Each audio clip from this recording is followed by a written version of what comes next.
el príncipe de los predicadores, Charles Spurgeon. Narrado por Samuel Andrés Chaparro Sandoval.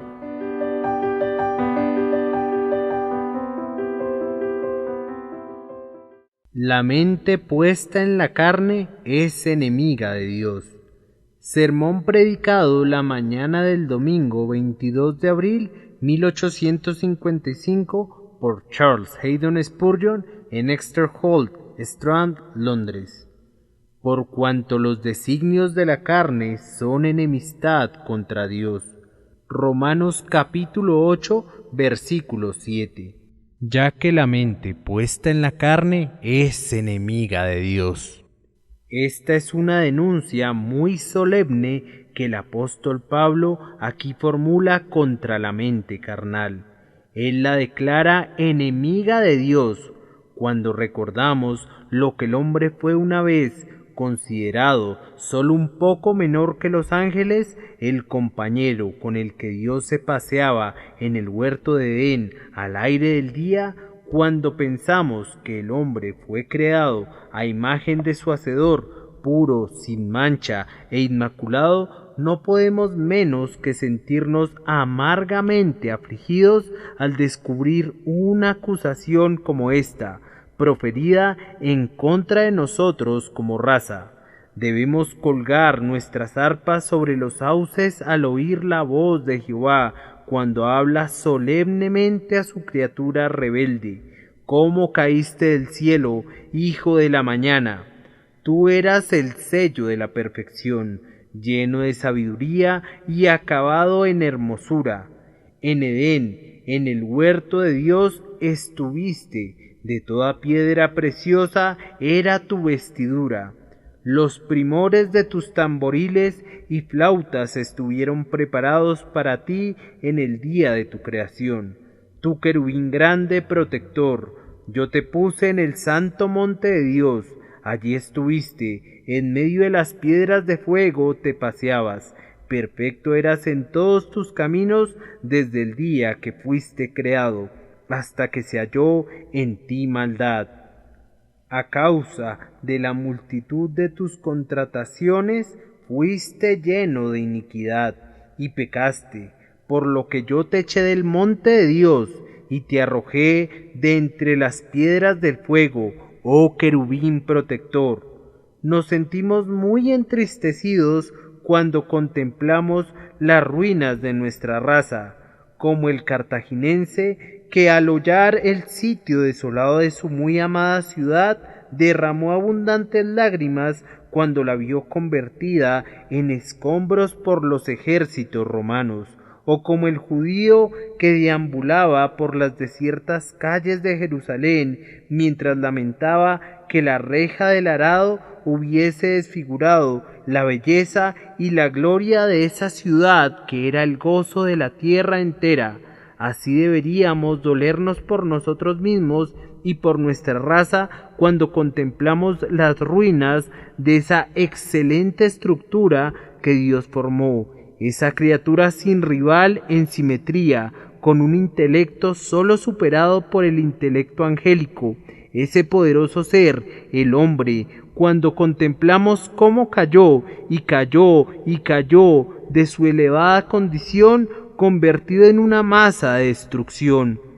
Hace unos cuantos años se podía ver una estrella que resplandecía con brillantez inusitada, pero súbitamente desapareció. Se ha llegado a conjeturar que se trataba de un mundo que ardía a miles de millones de kilómetros de nosotros, pero aún así los rayos de esa conflagración llegaron hasta nosotros. El silencioso mensajero de luz dio la alarma a los remotos habitantes de este globo. Un mundo arde, pero ¿qué importancia tiene la conflagración de un planeta distante, que es la destrucción del elemento material del orbe más gigantesco comparado con esta caída de la humanidad, con este naufragio de todo lo que es santo y sagrado en nosotros? Para nosotros, en verdad, las cosas son difícilmente comparables, pues estamos profundamente interesados en una destrucción, mas no en la otra. La caída de Adán es nuestra caída. Caímos en él y con él. Sufrimos de igual manera.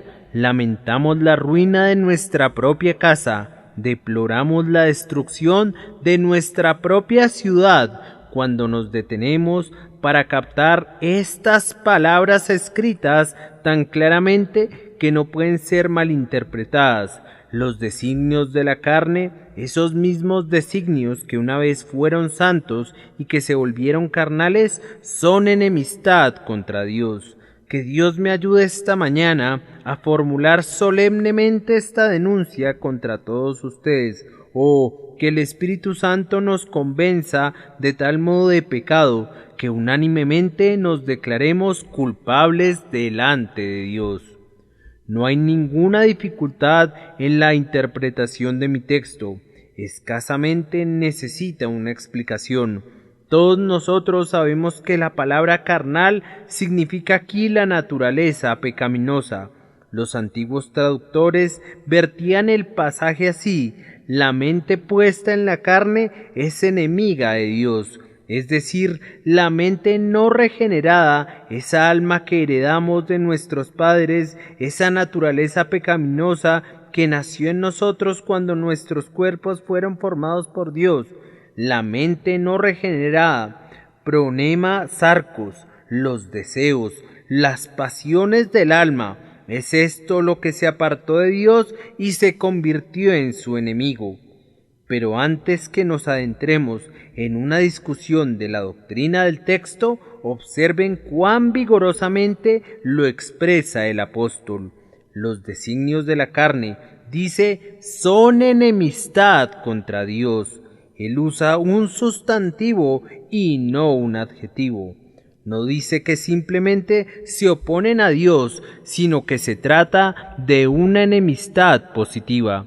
No es el adjetivo negro, sino el sustantivo negrura. No es enemistado, sino la enemistad misma. No es corrupto, sino la corrupción. No es rebelde, sino la rebelión. No es perverso, sino la perversión misma. El corazón, aunque sea engañoso, es positivo engaño. Es el mal en lo concreto. Pecado en su esencia, es la destilación, la quinta esencia de todas las cosas que son viles. No es envidioso de Dios, es la envidia misma. No está enemistado, es la enemistad real. No necesitamos decir una palabra para explicar qué es enemistad contra Dios. No acusa a la naturaleza humana de tener simplemente una aversión al dominio, a las leyes o a las doctrinas de Jehová, sino que asesta un golpe más profundo y más preciso. No golpea al hombre en la cabeza, sino que penetra en su corazón. Pone el hacha a la raíz del árbol y lo declara enemistad contra Dios, contra la persona de la deidad, contra el Ser Supremo, contra el poderoso Hacedor de este mundo. No enemistado contra su Biblia o contra su Evangelio, aunque eso fuera verdad, sino contra Dios mismo, contra su esencia, su existencia y su persona. Sopesemos entonces las palabras del texto, pues son palabras solemnes. Están muy bien expresadas por ese maestro de la elocuencia, Pablo, y además fueron dictadas por el Espíritu Santo, que enseña al hombre cómo expresarse correctamente, que nos ayude a interpretar este pasaje que nos ha dado previamente para su explicación. El texto nos pide que tomemos nota, primero, de la veracidad de esta aseveración, en segundo lugar, de la universalidad del mal que nos aqueja. En tercer lugar, vamos a descender todavía más a las profundidades del tema, procurando que lo graben en su corazón, al demostrar la enormidad del mal. Y después de eso, si nos alcanza el tiempo, vamos a extraer una doctrina o dos del hecho general. Primero, se nos invita a hablar sobre la veracidad de esta gran declaración. Los designios de la carne son enemistad contra Dios. No requiere de pruebas, pues como está escrito en la palabra de Dios, nosotros, como cristianos, estamos obligados a inclinarnos ante ella. Las palabras de la Escritura son palabras de sabiduría infinita, y si la razón es incapaz de ver el fundamento de una declaración de la revelación, está obligada a creer en ella muy reverentemente, pues estamos convencidos que aunque esté por encima de nuestra razón, no puede ser contraria a ella. Aquí encuentro que está escrito en la Biblia: los designios de la carne son enemistad contra Dios, y eso en sí me basta. Pero si necesitara testigos, convocaría a las naciones de la antigüedad, desenrollaría el volumen de historia antigua, les comentaría los hechos terribles de la humanidad. Quizás conmoviera sus almas hasta el aborrecimiento si les hablara de la crueldad de esta raza para consigo misma, si les mostrara cómo convirtió a este mundo en aceldama por sus guerras y lo ha inundado con sangre por sus luchas y asesinatos. Si les enumerara la negra lista de vicios en que han caído naciones enteras, o les presentara los caracteres de algunos de los más eminentes filósofos, me daría vergüenza hablar de ellos, y ustedes se negarían a escuchar. Sí, sería imposible que ustedes, como refinados habitantes de un país civilizado, soportaran la mención de los crímenes que fueron cometidos por esos hombres que hoy en día son ensalzados como modelos de perfección. Me temo que si se escribiese toda la verdad, abandonaríamos la lectura de las vidas de los más poderosos héroes y de los sabios más orgullosos de la tierra, y daríamos de inmediato de todos ellos. Todos se desvanecieron, a una se hicieron inútiles. No hay quien haga lo bueno, no hay ni siquiera uno. Y si eso no fuera suficiente, quisiera hacerles ver los errores de los paganos. Quisiera hablarles de las supersticiones de sus sacerdotes que han sometido a las almas a la superstición. Quisiera que fueran testigos de las hórridas obscenidades de los ritos diabólicos que constituyen las cosas más sagradas para ellos ofuscados individuos. Entonces, después que hubieran oído lo que constituye la religión natural del hombre, les pediría que me explicaran cuál sería su irreligión. Si esta es su devoción, ¿cuál sería su impiedad? Si este es su ardiente amor por la deidad, ¿cuál sería su odio a la misma?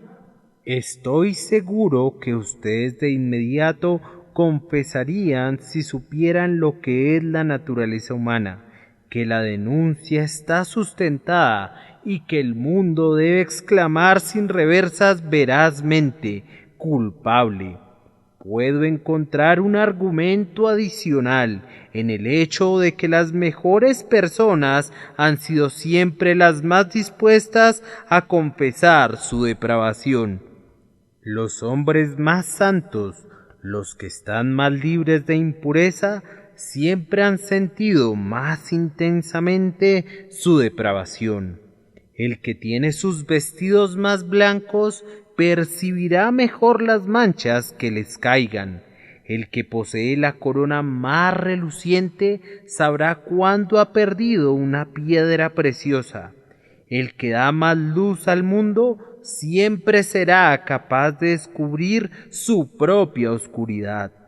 Los ángeles del cielo velan sus rostros, y los ángeles de Dios en la tierra, su pueblo escogido, siempre deben velar sus rostros con la humildad cuando se acuerdan de lo que fueron.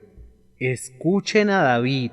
Él no era de esos que se jactaran de una naturaleza santa y de una disposición pura. Él dice: he aquí, en maldad he sido formado, y en pecado me concibió mi madre. Muchos de esos santos hombres escribieron aquí en este volumen inspirado, y los encontrarán a todos confesando que no eran limpios, no, ni aun uno, y uno de ellos exclamó: miserable de mí, ¿quién me librará de este cuerpo de muerte? Y además voy a citar otro testigo que dé testimonio de la veracidad de este hecho, y que decidirá la pregunta: ¿será su propia conciencia? Conciencia, te voy a poner en el asiento de los testigos para interrogarte esta mañana. Conciencia, dinos la verdad. No te drogues con el opio de la seguridad en ti misma. Testifica la verdad. ¿Nunca oíste decir al corazón: quisiera que no existiera Dios? ¿Acaso todos los hombres no han deseado algunas veces que nuestra religión no fuera verdadera, aunque no han podido librar enteramente sus almas de la idea de la deidad? ¿Acaso no han deseado que no existiera Dios? ¿No han acariciado el deseo que todas estas realidades divinas resultan ser un engaño, una farsa y una impostura? Sí, responde cada individuo. Eso se me ha ocurrido algunas veces. He deseado poder entregarme a la necedad. He deseado que no hubiesen leyes que me restringieran. He deseado, como el insensato, que no hubiera Dios. Ese pasaje de los Salmos que dice el necio en su corazón: no hay Dios, está mal traducido. La traducción correcta debería ser: dice el necio en su corazón: no acepto a Dios. El necio no dice en su corazón: no hay Dios, pues él sabe que hay un Dios, sino que más bien dice: no acepto a Dios, no necesito ningún Dios, quisiera que no existiera ninguno. Y ¿quién de nosotros no ha sido tan insensato que no haya llegado a desear que no hubiera un Dios? Ahora, conciencia, responde otra pregunta. Tú has confesado que algunas veces has deseado que no existiera Dios. Entonces, supón que un hombre deseara la muerte de otro. ¿Acaso no demostraría eso que lo odiaba? Sí, lo demostraría. Y así, amigos míos, el deseo que no exista Dios demuestra que tenemos aversión a Dios. Cuando deseo la muerte de otro y que se pudra en su tumba, cuando deseo que fuera un non est, un ser inexistente, debo odiar a ese hombre. De otra forma, no desearía que fuera un ente extinto. Así que ese deseo, y no creo que haya existido alguien en el mundo que no lo hubiera sentido, demuestra que los designios de la carne son enemistad contra Dios. Pero, conciencia, tengo otra pregunta. ¿Acaso no ha deseado alguna vez tu corazón, puesto que hay un Dios, el que fuera un poco menos santo, un poco menos puro, de tal manera que esas cosas que ahora son graves crímenes pudieran ser consideradas ofensas veniales, simples pecadillos? ¿Acaso no ha dicho nunca tu corazón: quisiera que estos pecados no fueran prohibidos? Quisiera que Él fuera misericordioso para que los pasara por alto sin que requiriera una expiación. Quisiera que no fuera tan severo, tan rigurosamente justo, tan severamente estricto en su integridad. Corazón mío, nunca has dicho eso. La conciencia debe responder, lo has dicho. Bien, ese deseo de cambiar a Dios demuestra que no amas al Dios que es ahora el Dios del cielo y de la tierra. Y aunque hables de religión natural y te jactes de reverenciar al Dios de los verdes campos, de los fértiles prados, de las aguas abundantes, del retumbar del trueno, del cielo azul, de la noche estrellada y del grandioso universo, aunque tú amas el bello ideal poético de la deidad, no se trata del Dios de la Escritura, pues tú has deseado cambiar su naturaleza y en eso has demostrado que estás enemistado con él. Pero, conciencia, ¿por qué debo andarme con rodeos? Tú puedes ser un testigo fiel si quieres decir la verdad, que cada persona aquí presente ha transgredido de tal manera contra Dios, ha quebrantado tan continuamente sus leyes, ha violado su día de reposo, ha hollado sus estatutos, ha despreciado su evangelio, que es muy cierto, ay, sumamente cierto, que los designios de la carne son enemistad contra Dios. Ahora, en segundo lugar, se nos pide que tomemos nota de la universalidad de este mal. ¿Cuán vasta es esta aseveración? No es una mente carnal singular o una cierta clase de caracteres, sino los designios de la carne. Es un enunciado sin restricciones que incluye a cada individuo. Cualquier mente que pueda apropiadamente ser llamada carnal, si no ha sido espiritualizada por el poder del Espíritu Santo de Dios, es enemistad contra Dios. Observen entonces, en primer lugar, la universalidad de esto en lo relativo a todas las personas.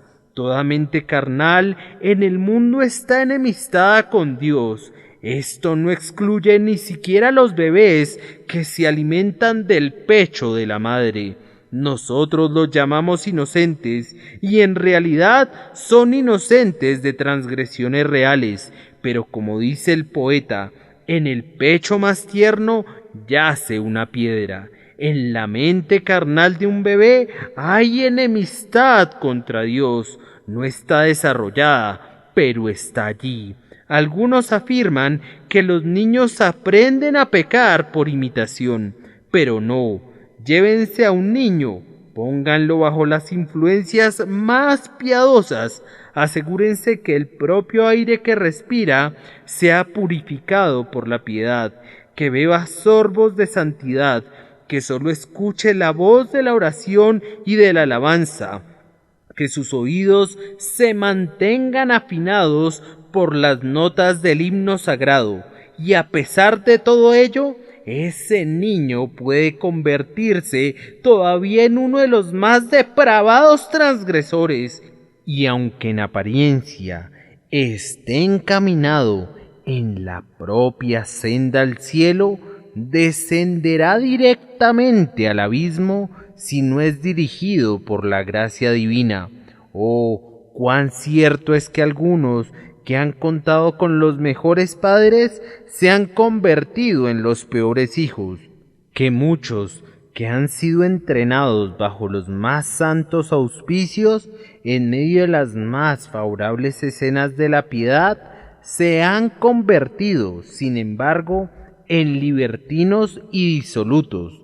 Así que no es por imitación, sino que es por naturaleza que el niño es malo. Concédanme que el niño es carnal, pues mi texto dice, los designios de la carne son enemistad contra Dios.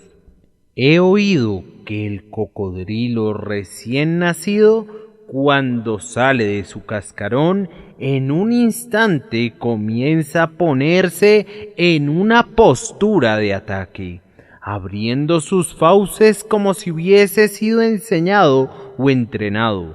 Sabemos que los jóvenes leones, cuando son domados y domesticados, conservan la naturaleza salvaje de sus congéneres de la selva, y si se les dejara en libertad, cazarían tan fieramente como los otros. Lo mismo sucede con el niño.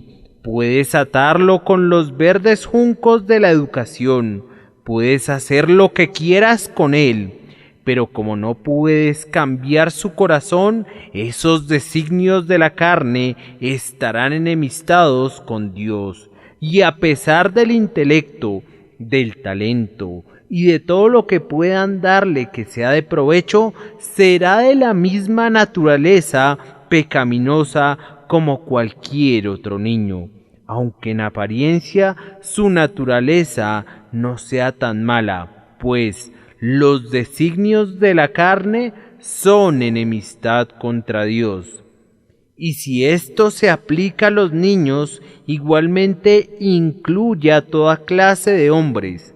Hay algunos hombres que han nacido en este mundo dotados de espíritus superiores, que caminan por todos lados como gigantes envueltos en mantos de luz y gloria. Me estoy refiriendo a los poetas, hombres que se destacan como colosos, más poderosos que nosotros, que parecen haber descendido de las esferas celestiales. Hay otros de agudo intelecto que, investigando en los misterios de la ciencia, descubren cosas que han estado ocultas desde la creación del mundo. Hombres de tenaz investigación, de vasta erudición, y sin embargo, de cada uno de estos poetas, filósofos, metafísicos y grandes descubridores, se dirá, los designios de la carne son enemistad contra Dios. Podrás entrenarle, convertir su intelecto en algo casi angélico, fortalecer su alma hasta que entienda lo que constituyen enigmas para nosotros y los descifre con sus dedos en un instante. Podrás hacerlo tan poderoso que pueda entender los férreos secretos de los montes eternos y pulverizarlos con su puño. Podrás darle un ojo tan perspicaz que pueda penetrar los misterios de las rocas y de las montañas. Podrás agregarle un alma tan potente que pueda matar a la gigantesca esfinge, que por muchas edades confundió a los sabios más notables, pero cuando hayas hecho todo esto, su mente será depravada y su corazón carnal todavía estará en oposición a Dios. Sí, es más, puedes llevarlo a la casa de oración, puedes exponerlo constantemente a la predicación más clara del mundo, donde oirá las doctrinas de la gracia en toda su pureza, y predicación acompañada de santa unción. Pero si esa santa unción no descansa en él, todo habría sido vano. Puede ser que asista con toda regularidad, pero al igual que la piadosa puerta de la capilla que gira hacia adentro y hacia afuera, él seguirá haciendo igual. Podría tener una religión superficial externa, pero su mente carnal estará enemistada con Dios. Ahora, esta no es una aseveración mía, es la declaración de la palabra de Dios, y pueden hacerla a un lado si no creen en ella. Pero no discutan conmigo, ya que es el mensaje de mi Señor, y es válido para cada uno de ustedes hombres, mujeres y niños, y para mí también, que si no somos regenerados y convertidos, si no experimentamos un cambio de corazón, nuestra mente carnal está enemistada con Dios. Además, tomen nota de la universalidad de esto en todo momento. La mente carnal está en todo momento enemistada con Dios. Oh, dirá alguno, puede ser verdad que a veces nos oponemos a Dios, pero ciertamente no siempre nos oponemos. Hay momentos, dirá alguien, cuando me siento que me rebelo. Algunas veces mis pasiones me conducen a desviarme, pero ciertamente hay otras ocasiones favorables cuando realmente soy amigable con Dios y le ofrezco verdadera devoción. A veces me he quedado en la cumbre de la montaña hasta que toda mi alma se ha encendido con la escena contemplada abajo y mis labios han pronunciado el himno de alabanza. Estas son tus obras gloriosas, Padre de bondad. Todopoderoso, tuya es esta estructura universal, tan hermosa y maravillosa. ¡Cuán maravilloso entonces tú! Sí, pero fíjate, lo que es verdad un día nos es falso al día siguiente. Los designios de la carne son enemistad contra Dios todo el tiempo. El lobo podrá estar dormido, pero sigue siendo lobo. La serpiente, con sus tonos atornasolados, podrá dormitar en medio de las flores, y el niño puede acariciar su lomo resbaloso, pero sigue siendo una serpiente.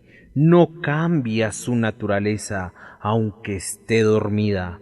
El mar es el albergue de las tormentas, aun cuando esté plácido como un lago. El trueno sigue siendo el trueno que retumba poderosamente, aunque se encuentre tan lejos que no podamos oírlo. Y el corazón, aunque no percibimos sus ebulliciones, aunque no vomite su lava y no arroje las hirvientes rocas de su corrupción, sigue siendo el mismo temible volcán.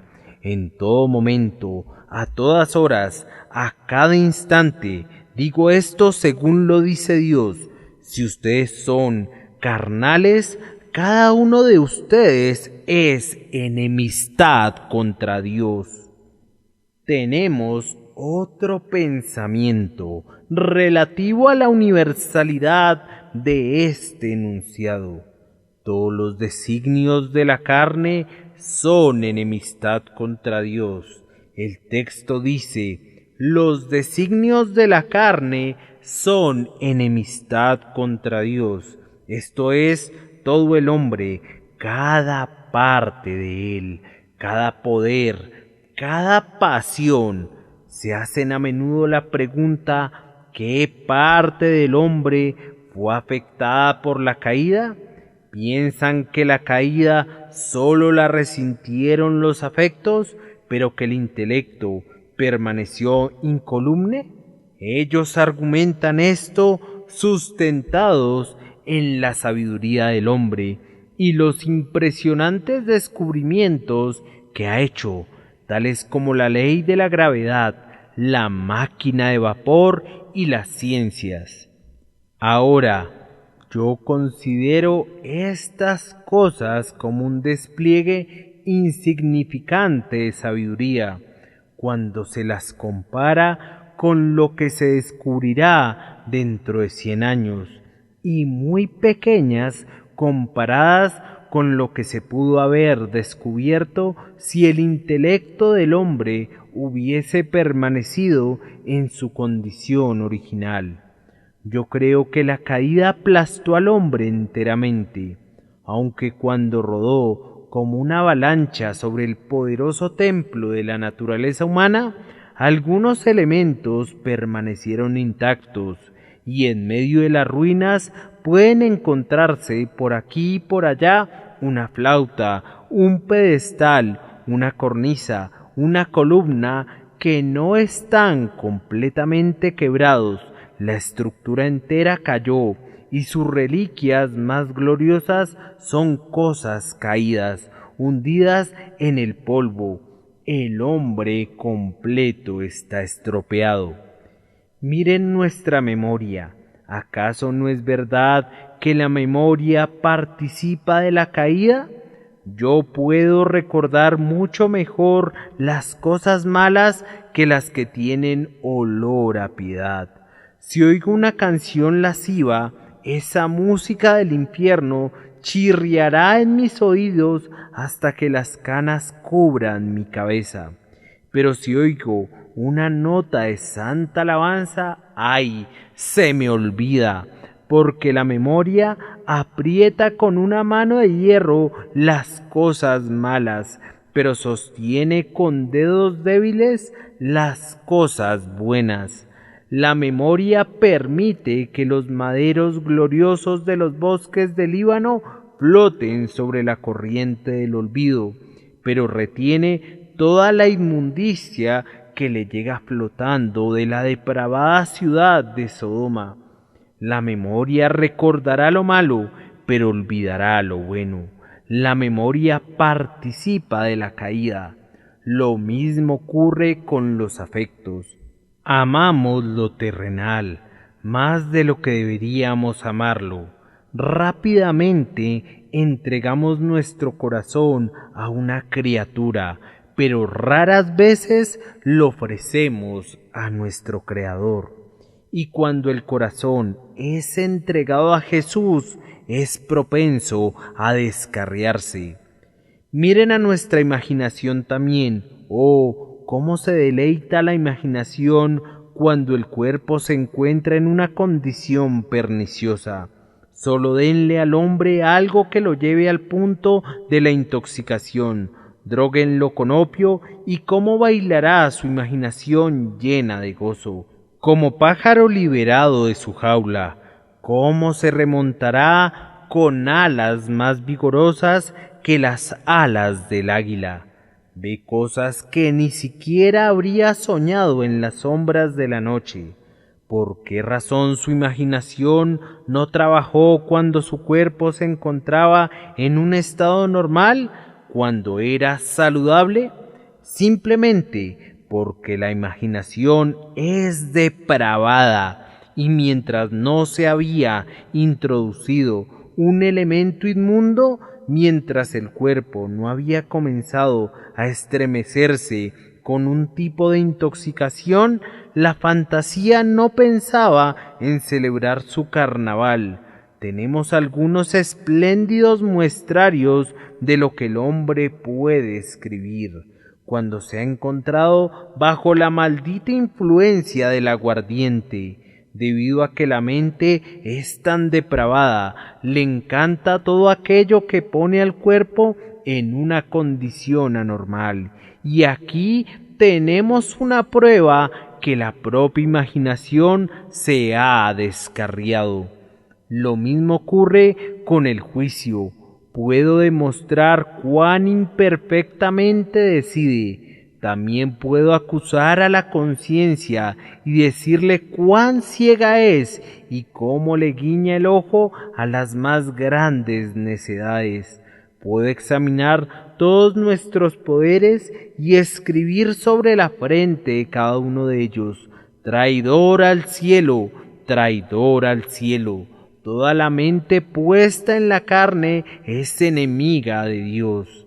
Ahora, mis queridos oyentes, solo la Biblia es la religión de los protestantes, pero siempre que reviso un cierto libro tenido en gran estima por nuestros hermanos anglicanos, lo encuentro enteramente de mi lado e invariablemente siento un gran deleite al citarlo. ¿Saben ustedes que soy uno de los mejores clérigos de la Iglesia de Inglaterra? El mejor, si me juzgaran por los artículos y el peor si me juzgaran por cualquiera otra norma? Mídanme por los artículos de la Iglesia de Inglaterra, y no ocuparía un segundo lugar ante nadie bajo el cielo azul del firmamento, predicando el Evangelio contenido en ellos, pues si hay un excelente epítome del Evangelio, se encuentra en los artículos de la Iglesia de Inglaterra. Permítanme mostrarles que no han estado escuchando una doctrina extraña. Tenemos, por ejemplo, el artículo 9 sobre el pecado del nacimiento o pecado original. El pecado original no consiste en seguir a Adán, como lo afirman vanamente los pelagianos, sino que es la falla y la corrupción de la naturaleza de cada individuo, que naturalmente es engendrada por la prole de Adán, por la cual el hombre está sumamente alejado de la justicia original y es por su propia naturaleza propenso al mal, de tal forma que el deseo de la carne es contra el espíritu y, por tanto, toda persona venida a este mundo merece la ira de Dios y la condenación.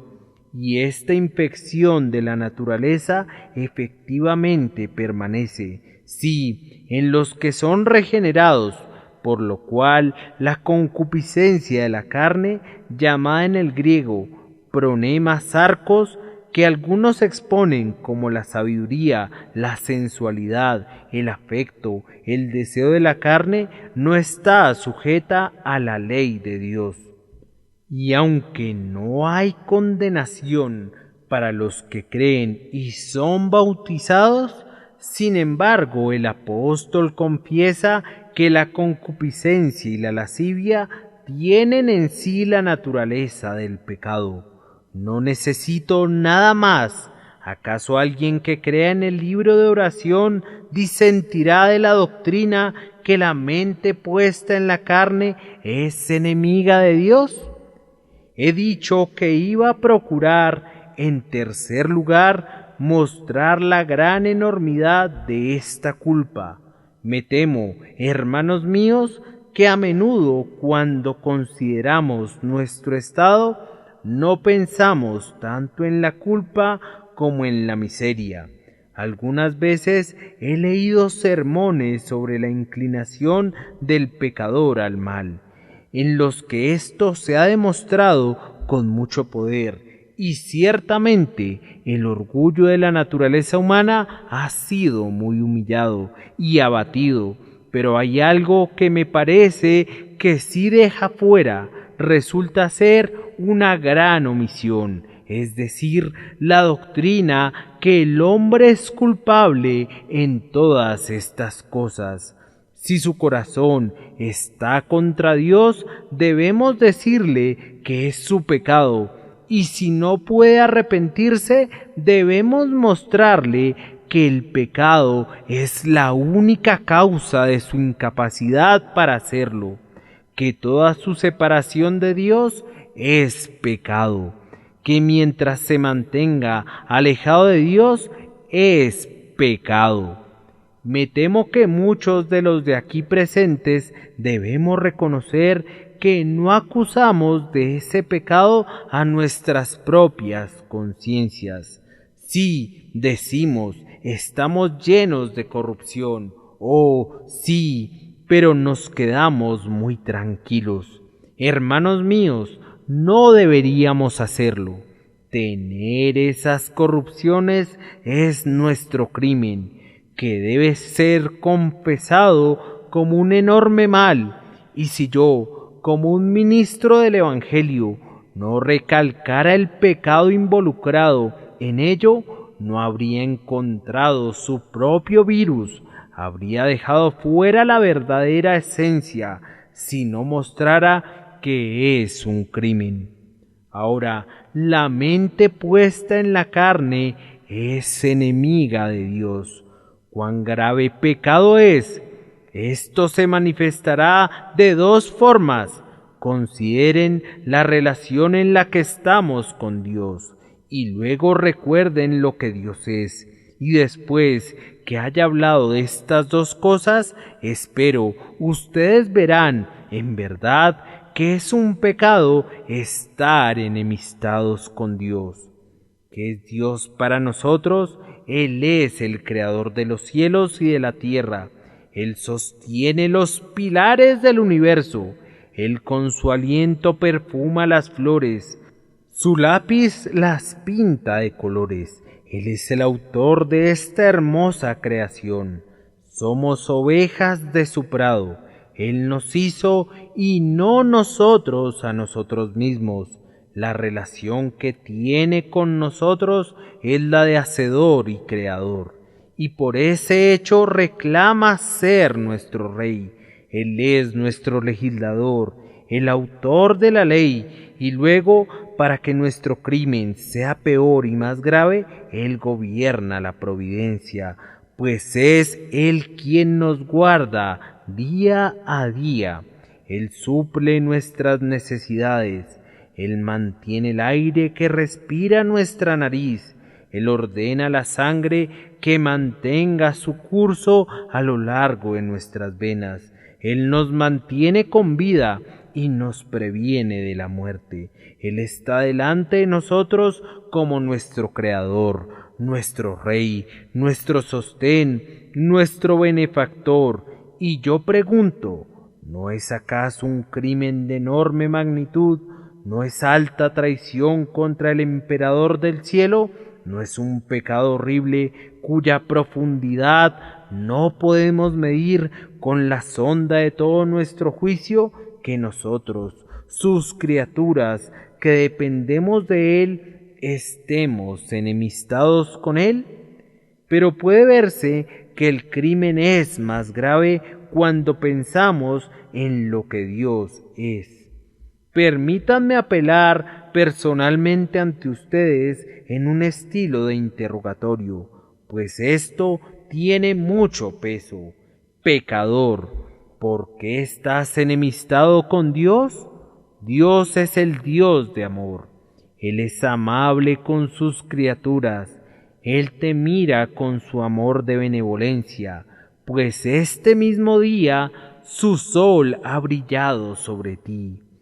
Hoy has tenido alimento y vestido, y has llegado a esta capilla con salud y vigor. ¿Odias a Dios porque te ama? ¿Es esa la razón?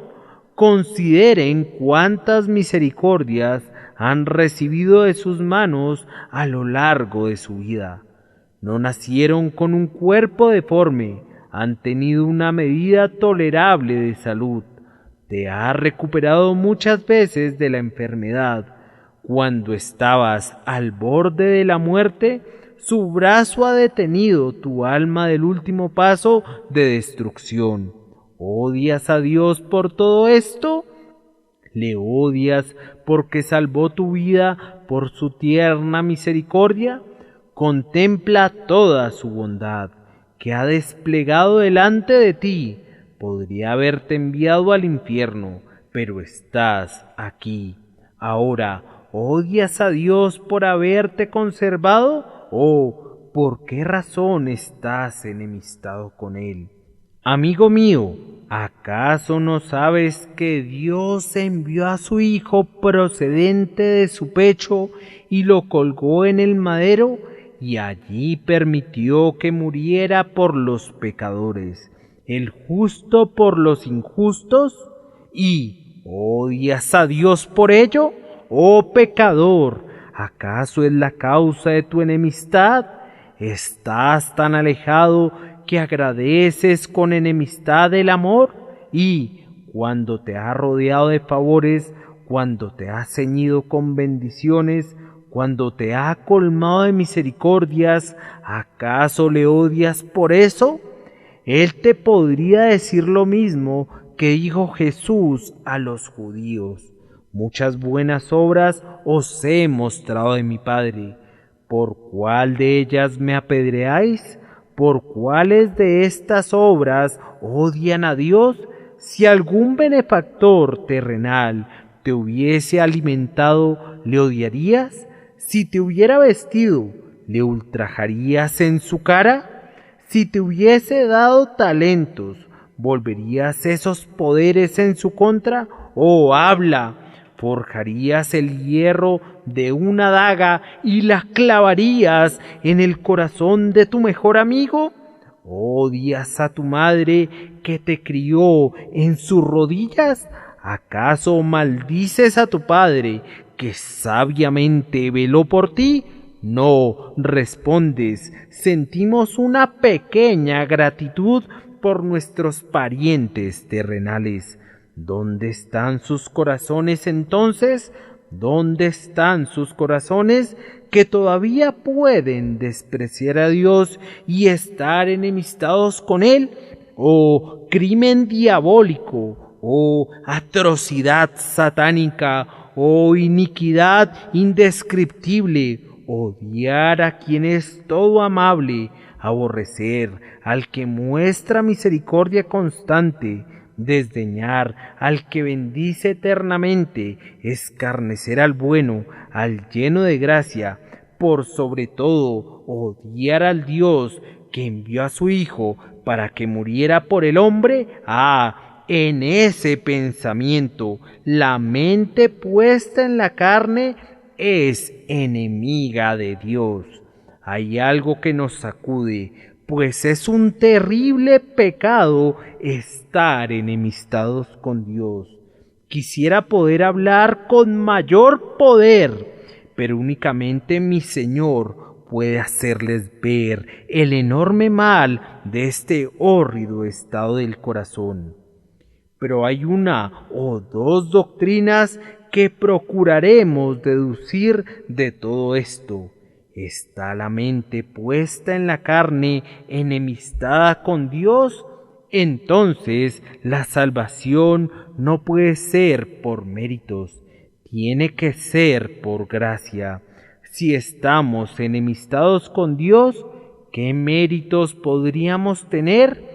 ¿Cómo podemos merecer algo del ser que odiamos? Aun si fuésemos puros como Adán, no podríamos tener ningún mérito, pues no creo que Adán tuviera algún merecimiento delante de su Creador. Cuando había guardado toda la ley de su Señor, no era sino un siervo inútil, no había hecho más de lo que tenía que hacer, no tenía un saldo a su favor, no había un excedente, pero como nos hemos vuelto enemigos, ¿cuánto menos podemos esperar ser salvados por obras? Oh, no, la Biblia entera nos dice, de principio a fin, que la salvación no es por las obras de la ley, sino por los actos de la gracia. Martín Lutero declaraba que él predicaba constantemente la justificación por la fe únicamente, porque, decía, la gente tiende a olvidarlo, de tal forma que me veía obligado casi a golpear sus cabezas con mi Biblia, para que se grabaran el mensaje en sus corazones. Y es verdad que constantemente olvidamos que la salvación es sólo por gracia. Siempre estamos intentando introducir una pequeña partícula de nuestra propia virtud. Queremos cooperar con algo. Recuerdo un viejo dicho del viejo Matthew Wilkes: salvados por sus obras. Es como si intentaran llegar a América en un barquito de papel. Salvados por sus obras. Eso es imposible. Oh, no. El pobre legalista es como un caballo ciego que da vueltas y vueltas al molino, o como el prisionero que sube los escalones del molino de rueda y descubre que no ha subido después de todo el esfuerzo que ha hecho.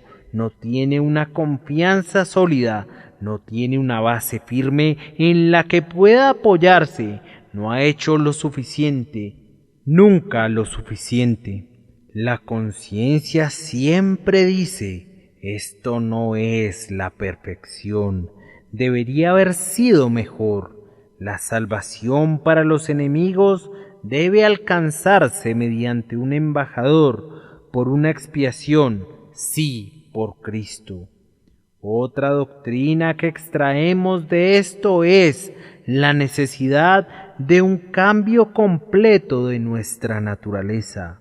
Es cierto que desde que nacemos estamos enemistados con Dios. ¿Cuán necesario es, entonces, que nuestra naturaleza sea cambiada? Hay pocas personas que sinceramente creen en esto. Ellos piensan que si claman, Señor, ten misericordia de mí, cuando están agonizando, irán al cielo directamente. Permítanme suponer un caso imposible por un momento. Imaginemos un hombre que está entrando al cielo sin un cambio en su corazón. Se aproxima a las puertas, escucha un soneto, se sobresalta, es un himno de alabanza a su enemigo. Ve un trono y en él está sentado uno que es glorioso, pero es su enemigo. Camina por calles de oro, pero esas calles pertenecen a su enemigo. Ve huestes de ángeles, pero esas huestes son los siervos de su enemigo. Él se encuentra en la casa de un enemigo, pues él está enemistado con Dios. No puede unirse a los cantos, pues desconoce la melodía. Se quedaría parado allí, silente, inmóvil, hasta que Cristo dijera con una voz más potente que 10,000 truenos: ¿Qué haces tú aquí? ¿Enemigos en el banquete de bodas? ¿Enemigos en la casa de los hijos? ¿Enemigos en el cielo? Vete de aquí. Apártate, maldito, al fuego eterno del infierno. Oh, señores, si los no regenerados pudieran entrar al cielo, traigo a la memoria una vez más el tan repetido dicho de Whitefield: sería tan infeliz en el cielo que le pediría a Dios que le permitiese precipitarse en el infierno para buscar cobijo allá. Debe haber un cambio si pensamos en el estado futuro, pues ¿cómo podrían los enemigos de Dios sentarse jamás en el banquete de bodas del Cordero? Y para concluir, permítanme recordarles, y después de todo está en el texto, que este cambio debe ser obrado por un poder superior al de ustedes. Un enemigo puede posiblemente convertirse en amigo, pero no la enemistad. Si ser un enemigo fuera un agregado a su naturaleza, él podría volverse un amigo. Pero si es la esencia misma de su existencia, ser enemistad, positiva enemistad, la enemistad no se puede cambiar a sí misma.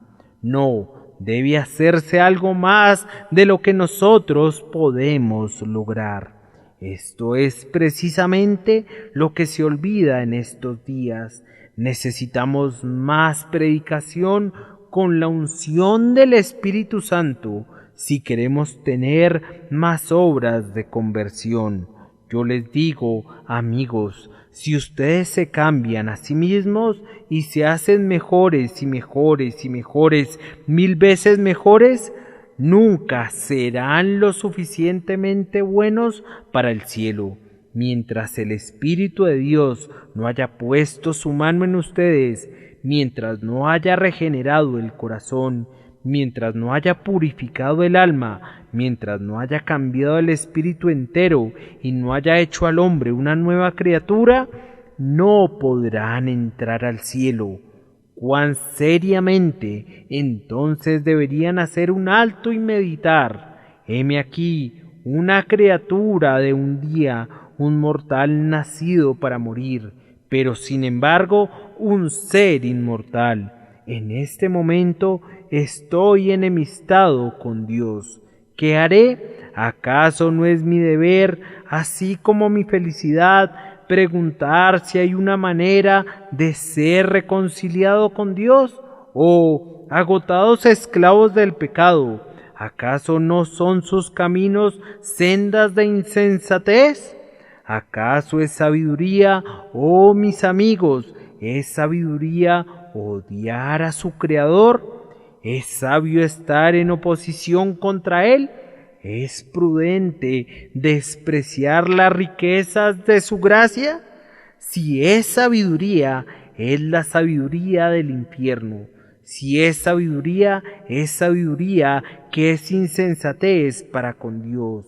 Oh, que Dios nos conceda que se puedan volver a Jesús con pleno propósito de corazón.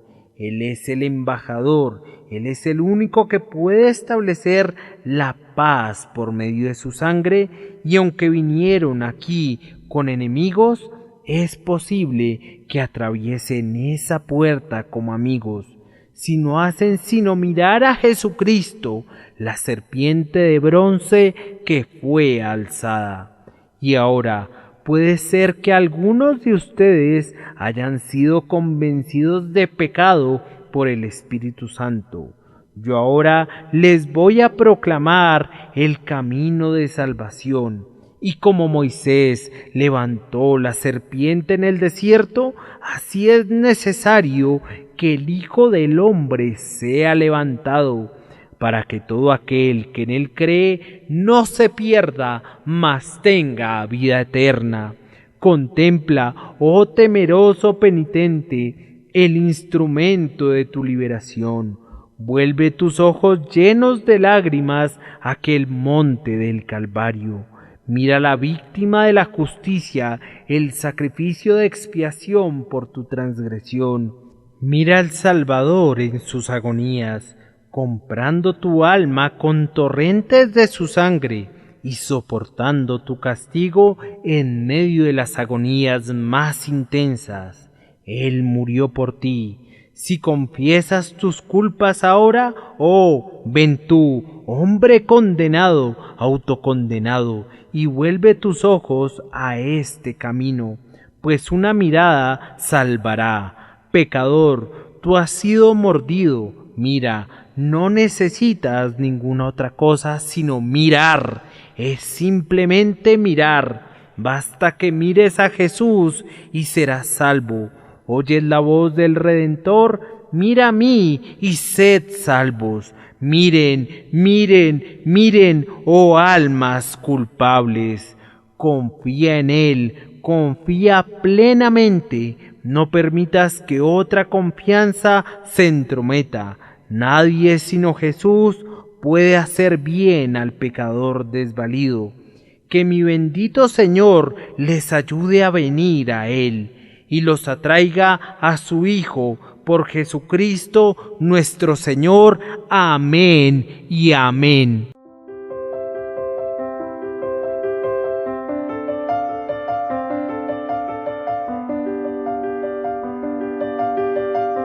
El príncipe de los predicadores, Charles Spurgeon. Narrado por Samuel Andrés Chaparro Sandoval.